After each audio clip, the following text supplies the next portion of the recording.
Mitchell Ryan, do you think Scott U.S. will strike down gun bans eventually?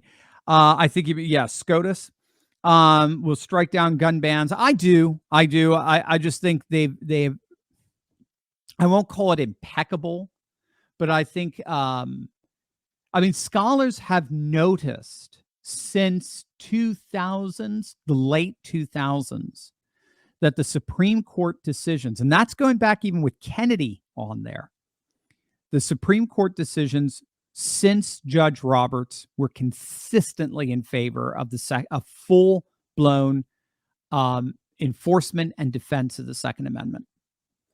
And it goes all the way back to Heller versus D.C., and I think that was, 2006, 2007, when D.C. tried to ban handguns. And obviously, they got sued. It went all the way up to the Supreme Court, and the Supreme Court overturned the ban. And ever since then, in that decision, they said unequivocally, you as an individual have a pre-political right to own firearms. Prior to Heller versus D.C., the Supreme Court was very wobbly on this issue. It didn't, before the whole gun control craze, they didn't get a lot of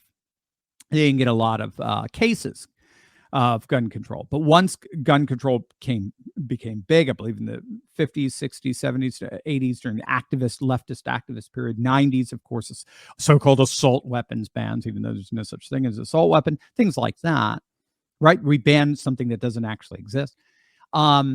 That's when the Supreme Court had to render decisions on what exactly is the Second Amendment.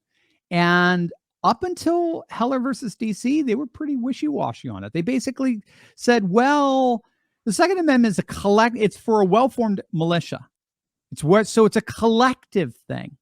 It's a collective thing. It's something for each state to decide, and it decides for its population as a whole, not individual persons. Doesn't necessarily apply to individual persons. Heller versus D.C. shattered that. It destroyed that and said, you as an individual person, that's what the Bill of Rights are for. They're for the individual. You as an individual person have the right to own firearm. And now we're finding that means you have the right to conceal carry. You have the, you name it. You have the red flag laws. They're knocking down red flag laws left and right. So I think the Second Amendment has been one of the great triumphs of the Roberts Court, because it's where it seemed to take its turn for the last 15 years. So I'm very confident with that. Again, I know they can look scary. They can look scary when you see something like, Supreme Court allows a particular ban to stay. They give a stay, but it's a temporary stay as they work it out through the system. In the end, when they make a final decision, they tend to knock down all gun bans. So anyway, we'll see. We'll see where it goes. But first, gang, what if I told you that there was a small group of investors out there who consistently and wildly outperform the market? Well, I think there is. Corrupt politicians like Nancy Pelosi and establishment senators have been using their security clearances and exclusive knowledge to their advantage in the market for decades now. They know when sales are up. They know when earnings are going to be. They know about legislation, incoming Fed changes, and a host of other inside baseball tips that gives them an unfair advantage when it comes to picking stocks. When these bigwigs make moves, odds are they know something. And thanks to a little-known SEC database, guess what? We can see what and when these people are buying. Not only do we get to see it in real time, but we get to piggyback on their trades to gain the same advantage for ourselves perfectly legally and ethically. My friend Ross Givens has been tracking insider trading for years, and his recommendations have led to investment returns of over 200%. Some of it as high as nearly 1,500%.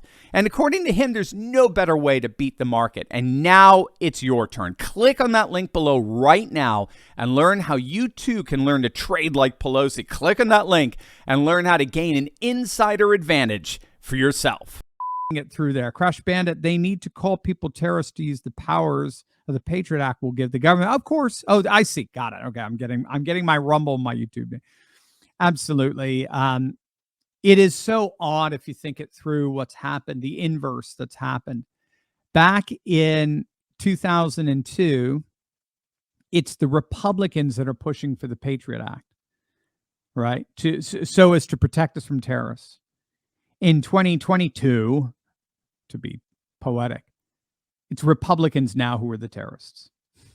We're the terrorists, right? We're the insurrectionists.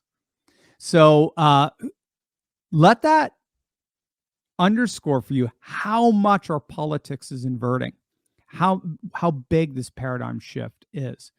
The very party that gave us the Patriot Act is now the victim of the surveillance of that act, right? So let that hit you. So yes, it's concerning what's happening, but it's also extremely exciting to show you how much our party has changed. We are truly becoming the Patriot Party, and it's awesome. And we're going to fight back and fight back very strongly.